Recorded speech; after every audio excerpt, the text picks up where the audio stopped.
Hey guys, welcome back to Ghost of Tsushima, and today I want to talk about some of the best techniques and skills you should be investing your skill points into as early as you can. Now you will eventually unlock all these skills the more you play the game, but these are the ones that I found to be the most helpful during my first playthrough, especially in the early game. Let's get started.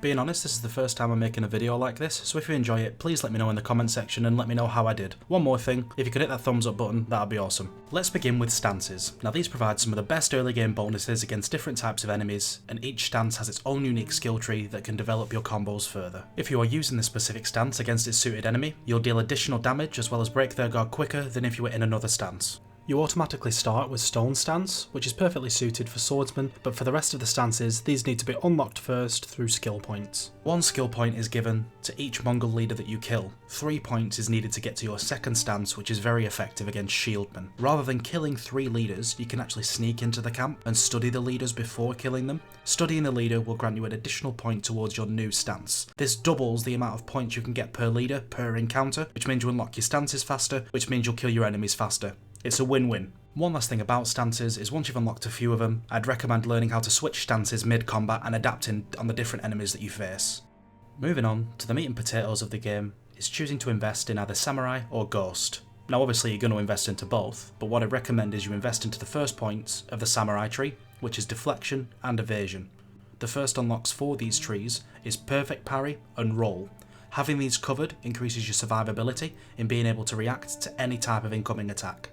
The deflection tree definitely adds more utility. Specifically, it gives you access to unyielding parries, which make you able to parry unblockable attacks. You should keep an eye out for unblockable attacks. Now these show as a red indicator as the Mongols attack you. This means you either need to dodge or roll out of the way because these cannot be parried. Now if an attack shows as a white-silver colour, this means that it can be parried. A well-timed press of the block button will have Jin dodge the attack and leave the enemy open for a counter-attack. Another very strong mechanic in this game is standoffs. Now this should be something you should invest a couple of points into early. What this does is it helps you defeat multiple enemies very quickly, effectively one-shotting them with one swift strike of the sword. The more points you have in this tree, the more enemies you can cut down with this mechanic, up to a maximum of 3 enemies when it's fully maxed out. It also makes you feel like the ultimate samurai badass, I'm not gonna lie. The second thing about standoffs is once you successfully complete one, it'll give you quite a lot of your resolve meter back. This can be helpful if you've been injured in a previous fight, so you can use some of that resolve to regain some health back. Another random tip with standoffs is enemies can sometimes try and fake out when they're going to attack you. What I learned while editing this video is rather than waiting for the enemy's sword, look at their feet instead. If the enemy's feinting you, they will not move from their position. Once their feet move, swing away. Now enough with this honourable samurai stuff, let's get into the nasties with the ghost tree. Now one of the strongest ghost weapons you unlock is actually the first one, which is the kunai. This ability is insane throughout the entirety of the game. Throwing a kunai at your enemies will stagger them, giving you plenty of time to run up on them and run them through with your katana before they're even able to recover. This is extremely helpful when you're outnumbered. That happens a lot, by the way.